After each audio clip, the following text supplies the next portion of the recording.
Halo Bapak dan Ibu guru hebat di seluruh Indonesia. Selamat datang kembali.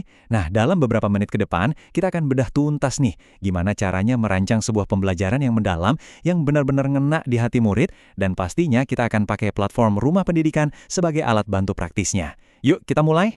Kita semua pasti pernah kepikiran kan, gimana ya caranya supaya RPP yang kita buat itu nggak cuma jadi tumpukan dokumen, tapi bisa berubah jadi sebuah pengalaman belajar yang benar-benar berdampak dan gak gampang dilupain sama murid-murid kita. Nah, pertanyaan penting inilah yang akan kita jawab bareng-bareng hari ini. Oke, untuk menjawabnya, kita akan bedah perjalanannya jadi 5 bagian.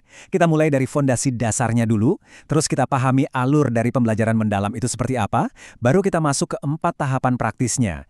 Setelah itu, kita lihat gimana platform rumah pendidikan bisa jadi teman kita, dan terakhir gimana caranya menghidupkan kelas jadi lebih interaktif. Ini dia, peta jalan kita. Oke, kita masuk ke bagian pertama, prinsip dasar perencanaan. Jadi sebelum kita ngomongin yang canggih-canggih, metode baru, teknologi, kita harus pastikan dulu kalau fondasi kita kokoh. Karena mau pakai strategi apapun, ada prinsip-prinsip universal yang bikin sebuah rencana pembelajaran itu berhasil. Inti dari semua perencanaan yang baik itu sebetulnya sesederhana ini. Cuma ada 3 komponen kunci. Pertama, tujuan. Kita mau murid bisa apa sih? Kedua, kegiatan. Oke, terus gimana cara kita bawa mereka ke sana? Dan yang ketiga, assessment. Nah, dari mana kita tahu kalau mereka udah sampai tujuan? 3 pilar ini fondasi yang nggak bisa ditawar. Lanjut ke bagian kedua, alur pembelajaran mendalam.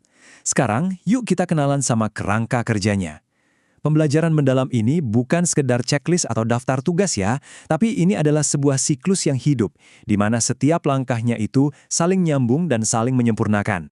Nah, siklusnya kelihatan jelas di sini. Semuanya itu berawal dari perencanaan yang matang. Rencana ini kemudian kita wujudkan dalam pelaksanaan di kelas. Hasilnya kita ukur lewat asesmen.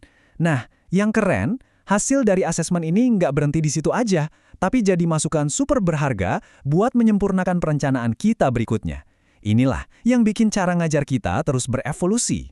Bagian ketiga, 4 tahapan kunci. Oke, kita udah paham filosofi siklusnya. Sekarang kita zoom in nih ke fase perencanaannya. Gimana cara nerjemahin ide besar tadi jadi sebuah cetak biru yang lebih sistematis? Ternyata ada 4 tahapan kunci yang perlu kita lewati. Keempat tahapan ini adalah alur kerja kita. Kita mulai dari identifikasi kebutuhan murid dan diri kita. Lanjut ke desain pembelajaran, di mana kita merancang aktivitasnya. Terus, kita pikirkan pengalaman belajar seperti apa yang mau kita ciptakan. Dan terakhir, kita siapkan asesmen yang pas. Yuk, kita ingat 4 langkah ini sebagai panduan kita. Nah, sebelum kita lanjut lebih jauh, ada satu hal yang penting banget buat kita luruskan. Pembelajaran mendalam ini bukan sebuah model pembelajaran spesifik seperti project-based learning atau discovery learning. Anggap saja ini sebagai sebuah payung besar, sebuah kerangka kerja yang bisa menaungi berbagai model pembelajaran yang mungkin sudah biasa Bapak dan Ibu gunakan. Bagian keempat, rumah pendidikan. Nah, ini dia bagian yang paling praktis. Gimana caranya menerapkan 4 tahapan tadi tanpa harus pusing mulai dari nol? Disinilah platform Rumah Pendidikan hadir, berperan sebagai kotak perkakas digital andalan kita. Gampangnya gini, platform ini tuh kebagi jadi 2 area utama.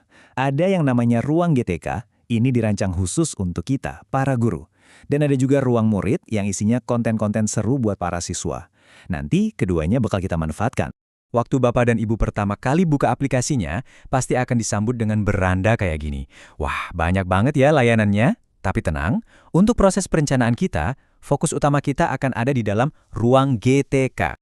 Oke, kita mulai masuk ke panduan praktisnya, kita ikuti 4 tahapan yang tadi ya. Tahap pertama, identifikasi. Anggap ini fase fundamental di mana kita lagi berkaca, mengenali kekuatan diri kita sendiri, sekaligus meneropong untuk memahami kebutuhan unik setiap murid kita. Di dalam ruang GTK, tahap identifikasi ini jadi gampang banget. Bapak dan Ibu bisa mulai dari refleksi kompetensi untuk memetakan kekuatan diri. Terus, perdalam pemahaman soal asesmen lewat pelatihan mandiri. Butuh inspirasi? Intip aja bukti karya dari guru-guru lain. Dan yang paling penting, kita bisa dapat data awal kemampuan siswa lewat fitur asesmen murid.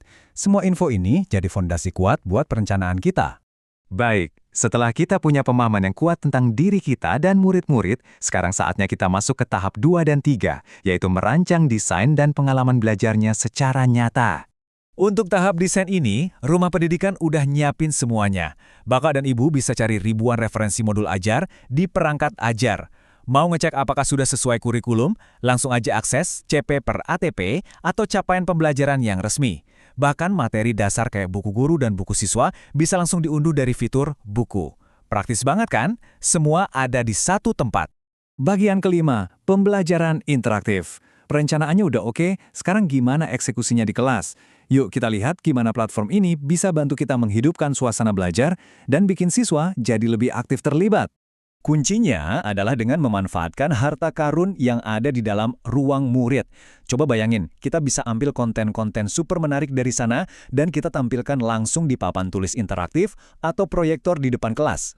Harta karunnya apa aja sih? Wah, ada banyak. Ada game edukasi yang bisa bikin konsep sulit jadi seru. Ada laboratorium maya supaya siswa bisa eksperimen dengan aman tanpa takut alatnya rusak. Plus, ada video interaktif yang bisa kita jeda di tengah-tengah untuk mancing diskusi. Ini semua bukan sekedar hiburan, tapi alat untuk menciptakan pembelajaran yang kolaboratif dan relevan dengan dunia mereka. Jadi, inilah tujuan akhirnya.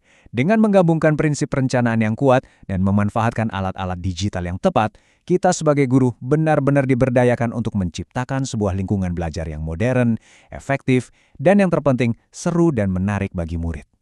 Nah, setelah melihat semua kemungkinan ini, saya jadi punya satu pertanyaan untuk Bapak dan Ibu. Dari semua fitur yang udah kita bahas tadi, langkah konkret pertama apa yang bakal Anda coba di platform Rumah Pendidikan? Apakah mau mulai dari refleksi kompetensi dulu, atau langsung kepo sama modul ajar? Apapun itu, langkah pertama Anda hari ini adalah awal dari perubahan. Selamat mencoba!